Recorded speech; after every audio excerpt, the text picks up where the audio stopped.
कपिलवस्तु नाम के नगर में सिद्धार्थ नाम के एक राजकुमार ने जन्म लिया। सिद्धार्थ के पिता का नाम सुद्योधन था और माता का नाम माया था। कहते हैं कि जब सिद्धार्थ ने जन्म लिया उस समय उनकी माता का देहांत हो गया। सिद्धार्थ का पालन पोषण उनकी सौतेली माँ महाप्रज्ञा ने किया था। सिद्धार्थ के जन्म के बाद उनके विशेष गुरु असित ऋषि ने जब ये भविष्यवाणी की कि आपका पुत्र सन्यासी बनेगा, तो सिद्धार्थ के पिता को बहुत बड़ी ठेस पहुंची। एक राजा का पुत्र सन्यासी, सुद्योधन के मन में इस विचार ने खलबली मचा दी और उन्होंने सिद्धार्थ के लिए एक ऐसी नगरी बनाने की कोशिश की जिसमें चारों तरफ सुख सुविधा ऐशो आराम का जीवन हो। ऋषि असित ने ये कहा था कि आपके बालक का मन बहुत कोमल है, यह दुख को सहन नहीं कर पाएगा। ये कहानी हमें ये बताती है कि बालक का जो मन है, हर बालक का मन कोमल ही होता है। बाहरी परिस्थितियाँ उसे सोचने पर मजबूर करती ही है। ये हम अपने जीवन से भी समझने का प्रयास कर सकते हैं। बाहरी हर परिस्थिति ने भीतर हलचल मचाई ही है।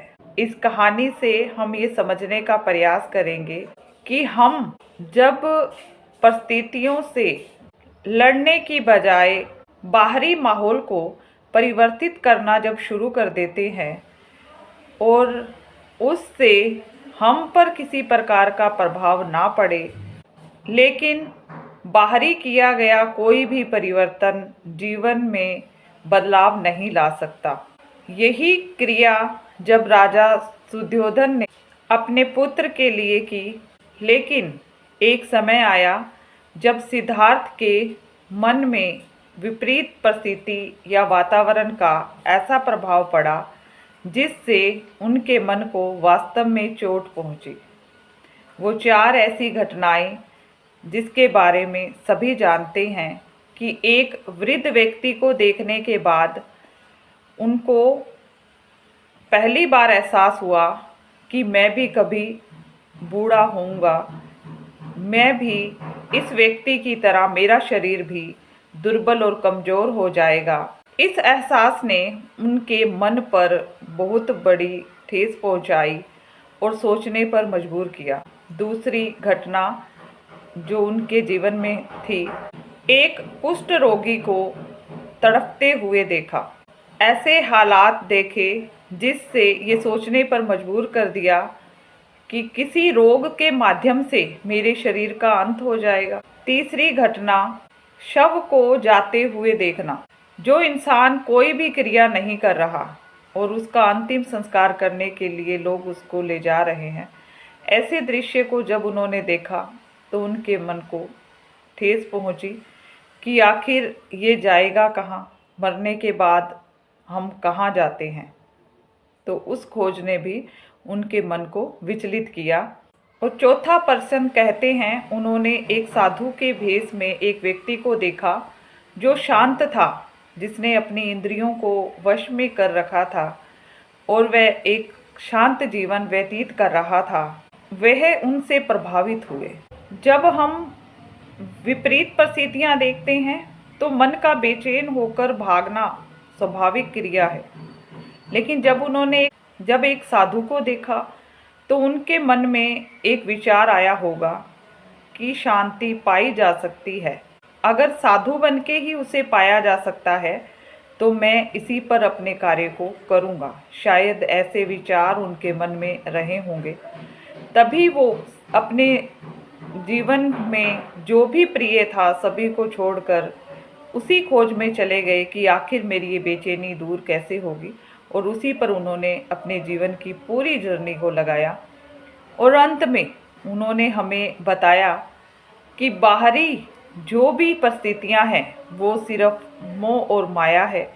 उसके जाल से निकलकर ज्ञान से हम अपने आप के भीतर को शांत कर सकते हैं। एक ज्ञान ही वो ताकत है जो आपको बताएगा कि इस समय आपको कैसे जीना है। महात्मा बुद्ध की ये जर्नी हमें ये बताती है कि भीतरी अनुभव ही हमें ये समझाता है कि हमें अपने जीवन को कैसे व्यतीत करना है, और वह ज्ञान ही है जो भीतर से आप अनुभव करेंगे। क्योंकि ये समय चक्र एक चल रहा है। इस समय चक्र में हमारे आसपास जो भी हैं हमारे प्रिय हैं, अगर उन्हें कुछ होता है तो हमें तकलीफ़ होना स्वाभाविक है, लेकिन उस दर्द से हम कैसे मुक्त हो सकते हैं, ये हमें बुद्ध के ज्ञान से समझ आता है कि उनका भी एक समय पीरियड है, उनकी अपनी जर्नी है, उनका अपना जीवन है, उनके क्षण क्षण के अपने अनुभव हैं। उन्हीं अनुभवों से वो भी सीखते हुए हमारी तरह ही आगे बढ़ेंगे। और मुझे भी सिर्फ अपने जीवन पर ध्यान देना चाहिए।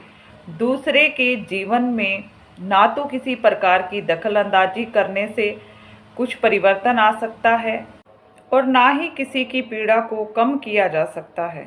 उसके लिए मनुष्य को खुद जीना होगा और अपने अनुभवों से सीखते हुए आगे बढ़ना होगा। हमारे पास सिर्फ एक उसी रास्ते का, अगर हम उस जर्नी से निकल चुके हैं तो उस जर्नी से संबंधित कुछ अगर अनुभव हैं, अगर हम वो अपनी जर्नी को जी चुके हैं, उससे संबंधित कुछ अनुभव हैं, तो हम उस ज्ञान को ही सिर्फ बांट सकते हैं। अगर किसी को ज़रूरत होगी तो वो उसके अनुसार अपने जीवन को समझने का प्रयास करके आगे बढ़ सकेगा। बाकी हम बाहरी परिस्थितियां बदलकर कभी भी समय को नहीं बदल पाएंगे। ये कोशिश सिद्धार्थ के पिता ने भी की, बाहरी माहौल बनाया, लेकिन उसका 1% भी प्रभाव सिद्धार्थ के जीवन को नहीं बदल पाया, बल्कि बिना अनुभव के, बिना भीतरी मजबूती के वे वही बने जो बनने के लिए पैदा हुए थे। तो इसीलिए बाहरी परिस्थितियां मत बदलें, भीतरी मजबूती ही बाहरी परिस्थिति को बदलने का माध्यम है।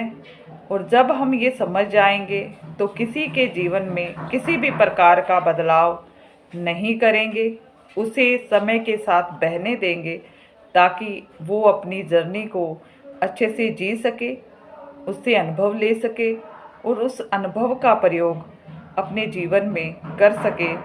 क्योंकि शायद वो उसी अनुभव को अनुभव करके संसार को कुछ देने के लिए धरती पर आया हो।